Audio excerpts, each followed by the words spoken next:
This, actually, is how you should make decisions, because the way most of us were taught to decide is the reason we can't. You've got a decision to make. Could be a career move, a big purchase, which school to send your kid to, or even what to have for dinner. So you do what you've always been told. You gather information. You make a pros and cons list. You ask friends. You read articles. You watch videos. Maybe even this one. You compare options. You sleep on it. And then you wake up and do more research, because what if you missed something? If it's dinner, you've now spent more time choosing the restaurant than you'll spend in it. The assumption underneath all of this is, somewhere out there, there's a right answer. And if you just gather enough information, you'll find it.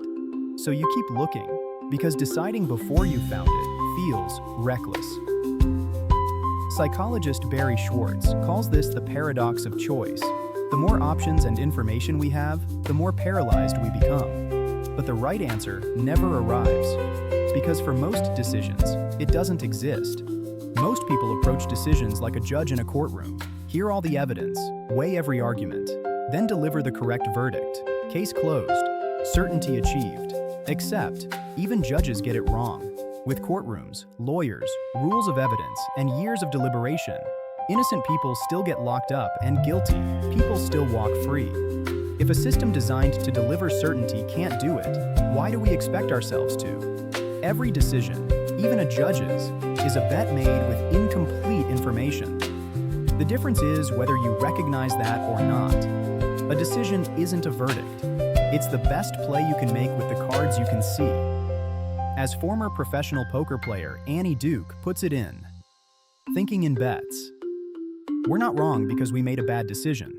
We're wrong because we think decisions are supposed to guarantee outcomes. The quality of your decision is separate from the outcome. A good bet can lose. A bad bet can win. That doesn't change which one was the better decision. If a decision is a bet, then the skill isn't finding the right answer. It's knowing how much effort the bet deserves. And we all get this wrong, in both directions. On one end, analysis paralysis. You keep researching because deciding feels dangerous. Certainty doesn't exist. More information has diminishing returns. At some point, you're not getting smarter, you're just stalling. And every hour you spend gathering more information is itself a decision. A decision to delay. And that delay has a real cost. On the other end, acting without thinking. Jumping on an opportunity because everyone else is. Buying something because the sale ends tonight. Making a career change on a whim. Stop overthinking doesn't mean stop thinking. Daniel Kahneman's research on System 1 thinking shows us exactly how this happens. Our fast, intuitive brain takes over when we should be engaging the slow, deliberate one. The skill is matching your effort to the stakes. Jeff Bezos calls these Type 1 and Type 2 decisions. Type 1, high stakes, irreversible, one-way doors. Slow down, do your homework. Consult others. Type 2, low stakes, reversible, two-way doors. Decide now, course correct as you go. His observation, most people treat every decision like a Type 1 when it's actually a Type 2. That's where the paralysis comes from. And watch out for FOMO. Fear of missing out doesn't help you decide. It replaces your decision-making process entirely. When you panic buy a stock because it's surging, or jump on a business trend because your competitors did, or impulse buy because the timer says 2 hours left, that's not deciding. That's reacting. FOMO feels like urgency, but it's just anxiety wearing a deadline. We all fall into every one of these traps at different times. Overthinking one decision, underthinking the next, panic reacting to a third. These aren't personality types. They're pitfalls to watch for every single time you decide.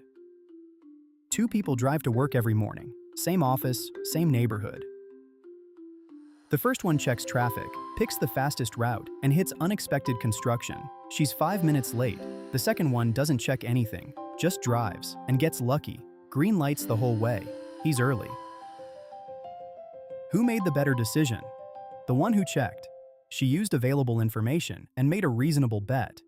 The outcome didn't go her way, but the process was sound. The other driver? He got lucky. Great outcome, but the process was a coin flip. Run the experiment for a year. Who's on time more often? Good process compounds. The results show themselves, not on any single morning, but over a year of mornings. there's a voice that shows up after you decide. Did you check everything? Did you really consider every angle? This voice confuses two things: the best possible decision, which requires perfect information and infinite time, and the best available decision, which requires enough information acted on in time. You will never have perfect information.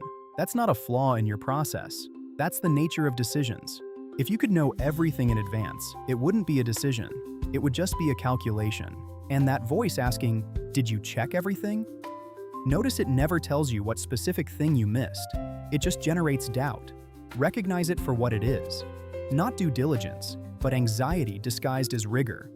The honest answer is, no, you didn't check everything. You never will. And that's okay, because the goal was never perfection. It was the best bet you could make with what you had. Before process, before effort, before research, one question: what am I deciding for? What's the actual goal?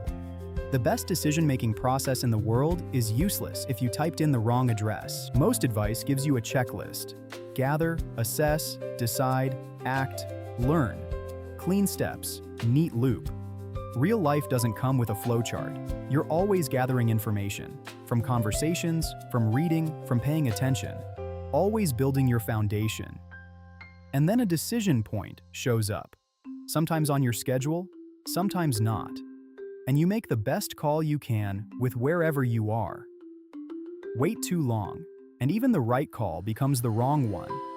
Readiness beats a perfect checklist. A poker player with no skill is just a gambler. What separates the two is what you bring to the table. Your education: the more you understand, the better you read the situation. Your values: when the data is ambiguous, they tell you what matters most. Mentors: people who've been here before and can see what you can't. Experience: every past decision sharpens the next one. And self-awareness: knowing when fear or ego is doing the deciding instead of you. When a decision arrives, run one test. If I learned something new tomorrow, could I adjust? If yes, decide now, course correct later. If no, slow down. Quitting your job deserves more homework than picking a restaurant, but set a deadline either way. Open-ended deliberation is just paralysis with better manners. This, actually, is how you should make decisions, not by searching for the right answer, by making the best bet you can with what you have and acting on it. Your life is a series of decisions. What you live is their sum. Any single bet might not go your way. That's probability, not failure.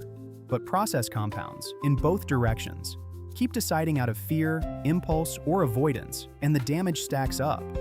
Keep deciding well, and over time, the results show themselves.